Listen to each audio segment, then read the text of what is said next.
fabric of the automobile is the fabric of Americana.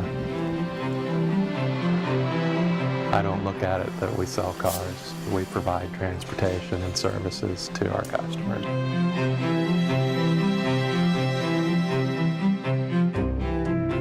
The tools, the atmosphere, the product.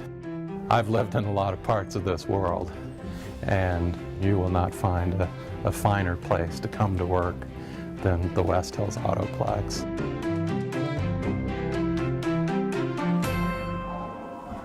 1949 is ultimately when our company's legacy gave birth, when Chuck opened up his first used car dealership down in downtown Bremerton on 6th Street. He did something that nobody did back in the day. Chuck would put a 30-day warranty on every one of his used cars. You had a problem with that car 2 weeks out, you bring it back, Chuck was standing at the door, handled you. I think Chuck's competitors thought he was nuts. He was a handshake guy. You could handshake with him and that was the deal. He bought several pieces of property without a contract. It was a handshake, and that just tells you a little bit about him and his family. It's amazing, you know, I watch the evolution of it, and I still sometimes think, how did it happen? The core values of our company are based on the beliefs of one man, that you do business with a handshake and you do the right thing. And it doesn't matter what the profit is, as long as you have a good customer, you'll always have profit. People don't really care about how much you know until they know how much you care. I watched multiple times where Chuck was given awards in the community, and it was a real short speech. I love this community. Bremerton's done a lot for me, and I'm going to do a lot for Bremerton. The Admiral Theater, the YMCA. We're honored to have the Haselwood family name on our YMCA. Without that gift, without that investment, we wouldn't be here today with 21,000 of your neighbors enjoying this place. When we had a disaster during a big storm, we lost the roof of the library, and they were big supporters of Olympic College. They made a large contribution, and they got other people to help. These contributions create dynamic relationships for generations to come. I think that pretty well explains how Chuck felt. I mean, he gave you the sense that he cared, and that was real important to his success. He knew what to do, and we struggled, and then things just started turning around. I think competitors back in the day probably thought he was a little cuckoo and that he wouldn't be able to last. And here we are, 60 years later. I think we're doing okay.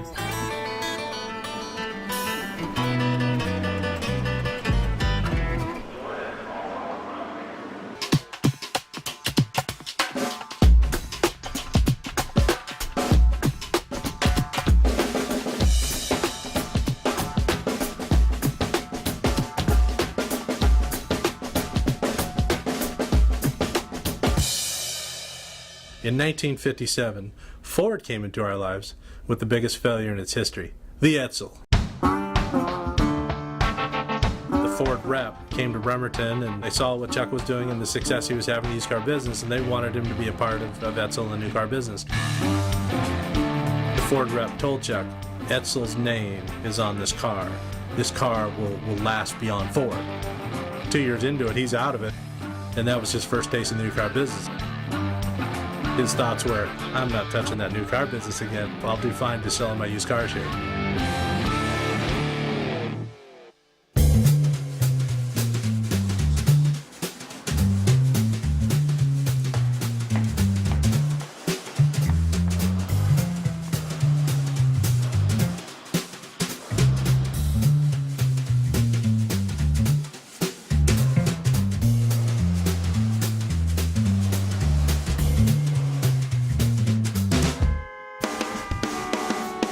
In 1963, after Chuck had gone back to selling used cars and was happy doing that, and still smarting from the demise of Edsel, General Motors and Buick came knocking. Buick reps came to Chuck again, just as the Edsel guys did, and wanted him to become a new car dealer. This is at a time when Buick had some success in the late 50s, but by 1963 was selling half and was struggling. They kind of looked at the Buick guy and kind of laughed at him and said, I'm doing pretty well in used cars. And here's what changed Chuck's mind when he saw the 1963 Buick Riviera. When Chuck saw that car, I think he realized the renaissance by Buick, which ultimately did happen. From 1963 on, Buick was setting sales records.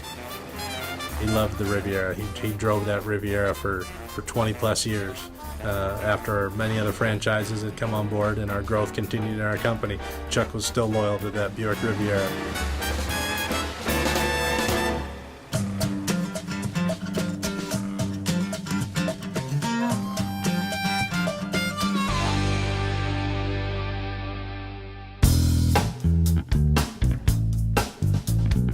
So Chuck's back in the new car business, and we have the same success we were having with used cars due to the same principles: customer first, quality, and it brings a component to our organization that we hadn't previously had, and that's facilities. There was a national feature article in 1969 on our first facility that Chuck built from the ground up on Kitsap Way, talking about the unique architecture, the Buick Wildcat frame that hung in his waiting area, the amenities that were provided for the employee and for the customer. A place for our customers to come and do business that's comfortable, inviting, cutting edge. It was state of the art in 1969. It started this component of success of our company that we still strive and live with today, and taking great pride in our facilities. This isn't the real car business. This is an uncommon environment that you will never find a duplicate of in our industry. Our facilities go well beyond what our competitors consider a nice facility. You build a name in the community, and that name in the community is gold in Bremerton, and the gold standard really is Haselwood Auto Center.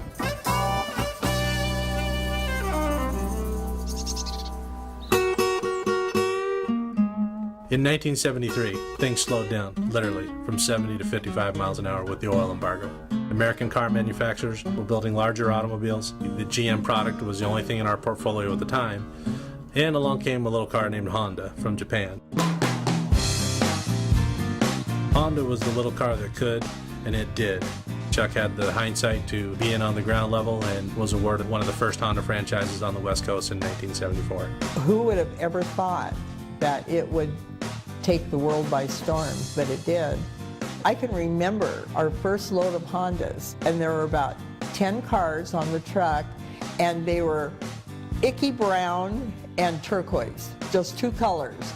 And they didn't stay on the lot very long, and we were waiting for the next load of cars. That was the start of the upward climb.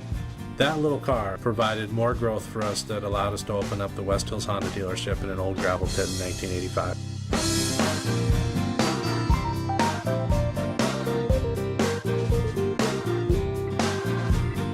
In 1988, I had just recently graduated from college with a degree in accounting. I had never thought of myself being in the car business. I knew about it, I understood it and what Chuck did, but I had other ideas. He was going to be an accountant, and Chuck talked to him one day about, do you think you'd ever be interested in coming back and working at the dealership? And I remember Rick looked at him and he said, I thought you'd never ask. I jumped into the fold and started running the Buick store and got knee-deep in the operations from that point forward. He learned, and he learned quickly. And Chuck let him, talking about giving someone a lot of rope. He let him bring in new ideas. He let him do things that he probably would not have done.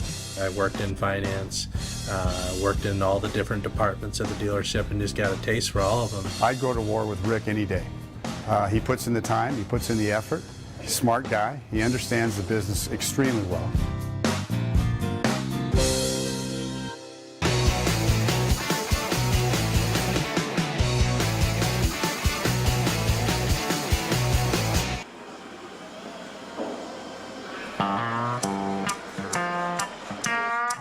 The years of 1992 to 94, it got crazy.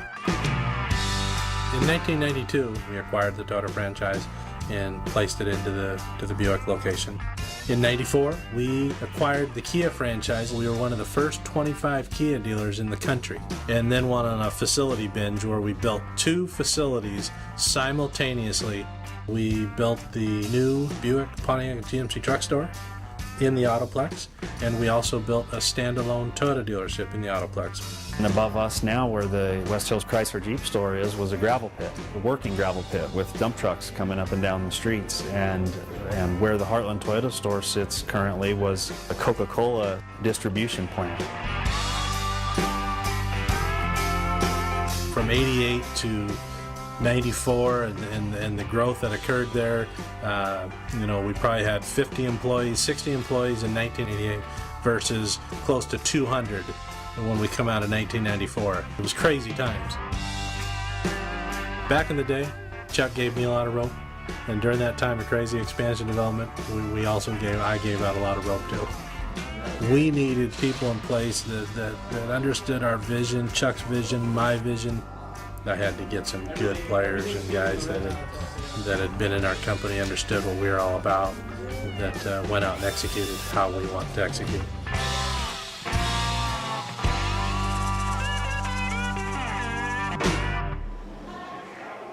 In 2000, another opportunity is provided to us when we purchased Oldsmobile Cadillac, kind of going back to our Etzel days. We bought Oldsmobile, and 45 days later they killed it. We had to litigate, which gave us a Chevrolet Cadillac store. So we built a new facility for Chevrolet Oldsmobile Cadillac. About 2003, with the huge growth of Toyota, we knew something had to happen here. Toyota was in the smallest facility in the Autoplex, and we built a brand new Toyota facility that opened up in 2007. Chuck decided to put palm trees on the entryway coming in. I put the palm trees in, but it was Chuck's idea. Why are there palm trees everywhere? When you see palm trees, you think of the beautiful ocean and the white sand beaches, and you're warm and you're having a wonderful time. And we want you to have a wonderful time when you come to our dealership. Palm trees have been Chuck's idea forever because trees that are green leaves drop in the winter, and palm trees don't drop anything. He had to fight with the county over it. They said palm trees were not native to the Northwest and that we couldn't use them, and he fought them. When we first put those palm trees in the auto center, that was the front page news. These things won't live, they'll die, there's too much rain, and it was perfect. They all look good, don't they?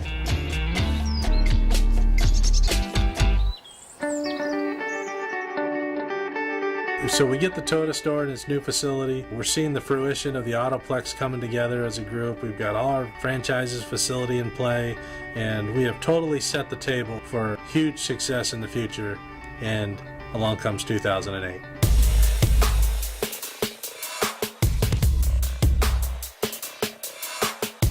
"2008 was a topper. We were in uncharted territory where we had to do some things in a quick fashion to provide for the future of this company.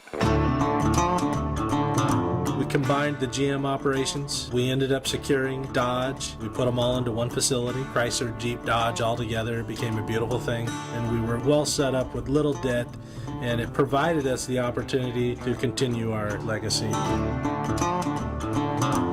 When times got tough, what it showed us is that our customers were still very, very loyal to our organization. And all of that customer satisfaction and the reputation of our company within the community helped us tremendously during those tough times. Having gone through and experienced the 08 recession, we are a much better company.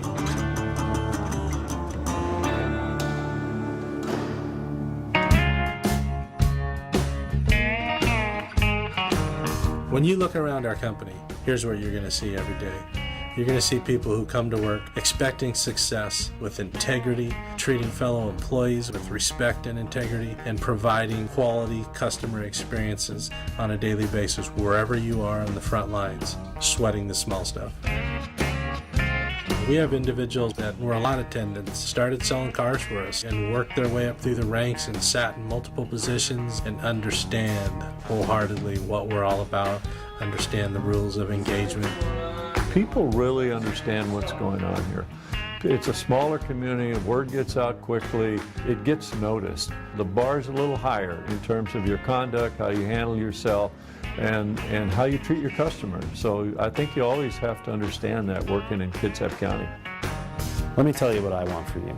I want you to realize in your career everything that you ever dreamed possible, and a couple things you haven't even thought of yet. This culture will envelop you in growth and change, and that change is dynamic, and it will make your life everything you want it to be. What does this company look like 10 years from now? I know what the company looks like from the standpoint of how we're going to do business, how we're going to treat people, how we're going to treat our employees, and what our facilities are going to look like. I know what the company is going to look like in that regard. How big it is, maybe we take this model that we've created here in Bremerton and we go plant it in another city. It is my intent that we are definitely a growth company. When Rick tells you that the best is yet to come, that he has visions of things that we haven't yet seen, you better believe it's coming true.